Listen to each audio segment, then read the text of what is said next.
Marriage is supposed to be the end state goal in all of this. And every time I am critical of, like, say, Kevin Samuels or whoever else, and they say, oh, we're trying to bring men and women together, blah, blah, blah. Okay, great. How are you doing that? Oh, we want them to get married. Well, that's where the conversation ends for me. Because again, I'm not against marriage. I'm against the way we do it now. And the way we do it now is an all downside risk for men. So to say marriage should be the litmus test, let's just say, for starting a family and doing all this stuff, I'm not saying that's a bad idea. I think it's a great idea, but I think it's a horrible idea in 2021. Actually, it's been a horrible idea for probably the last 30 years, maybe even more than that, because it's all downside risk for men. So what we never take into consideration is that maybe, poorer men, sure, we've disempowered and we've emasculated and we've gelded generation after generation of guys.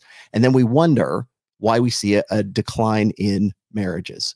We wonder why men don't want to participate in a institution that is essentially building a house on land that they don't own and will never own. So between 1970 and 2001, the marriage rate for the lowest earning quartile fell by nearly 35%, while the highest quartile fell by at least 15%. This is where I'm saying, like, when you guys were asking me, oh, why is he saying that marriage is for elite people? This is why. Change in male marriage rates by earnings. Ooh, look at that. I love these graphs too. I need to, like, save all of these. So there you go.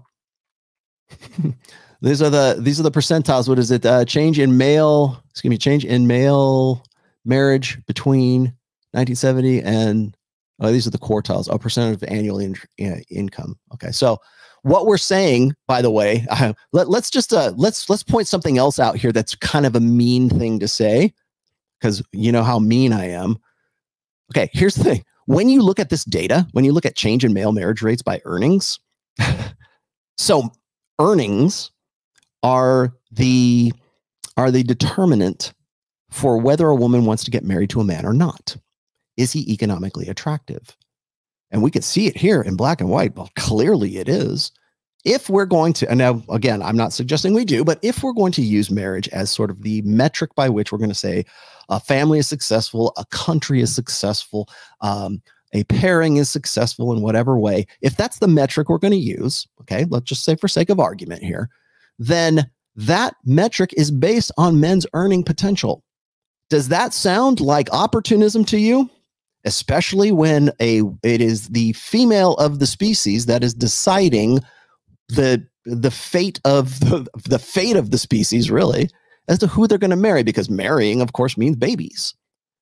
Doesn't mean like fucking, but it does mean babies. It's certainly the beta buck side of hypergamy. Remember when I've said that since really the sexual revolution, we have standardized we have made women's sexual strategy the predominant strategy on planet Earth. Here it is, black and white.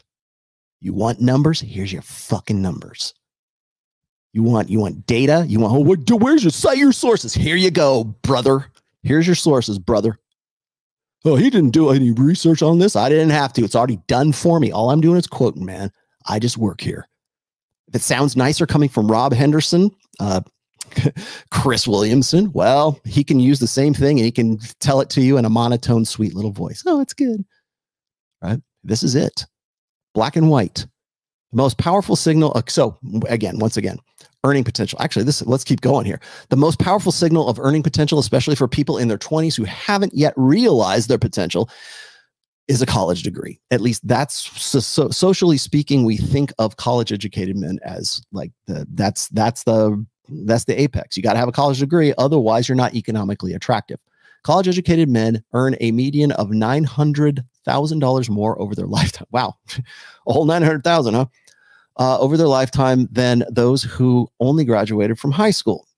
A college degree also increases your chances of getting married by 30%. Yeah. Why? Because women are the arbiters of who.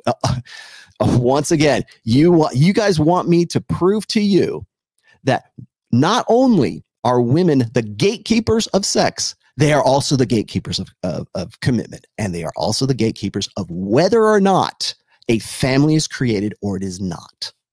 That's it right there. A college degree also increases your chances of getting married by 30%. Those are the numbers.